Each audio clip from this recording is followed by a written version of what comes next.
أعلنت رابطة دوري المحترفين الإماراتي عن طرح تذاكر مباريات السوبر المصري.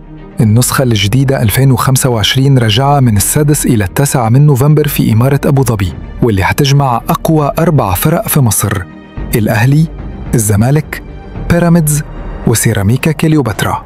التذاكر نزلت رسمياً يوم الأحد، وأسعارها كالتالي: استضافة السوبر المرة دي جاية بناء على مذكرة تفاهم بين رابطة المحترفين الإماراتية والاتحاد المصري والشركة المتحدة للرياضة، واللي بتنص على إقامة السوبر المصري في أبو ظبي.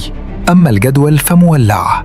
نص النهائي يوم 6 نوفمبر، الزمالك في مواجهة بيراميدز على استاد آل نهيان في أبو ظبي، والأهلي ضد سيراميكا كليوباترا على استاد هزاع بن زايد في العين.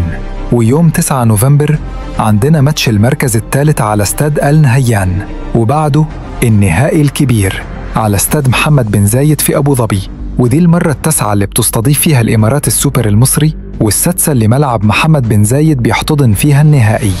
الأهلي داخل البطولة وهو بطل الدوري، الزمالك بطل الكأس، سيراميكا كليوباترا بطل كأس الرابطة، وبيراميدز مشارك بالكرت الذهبية.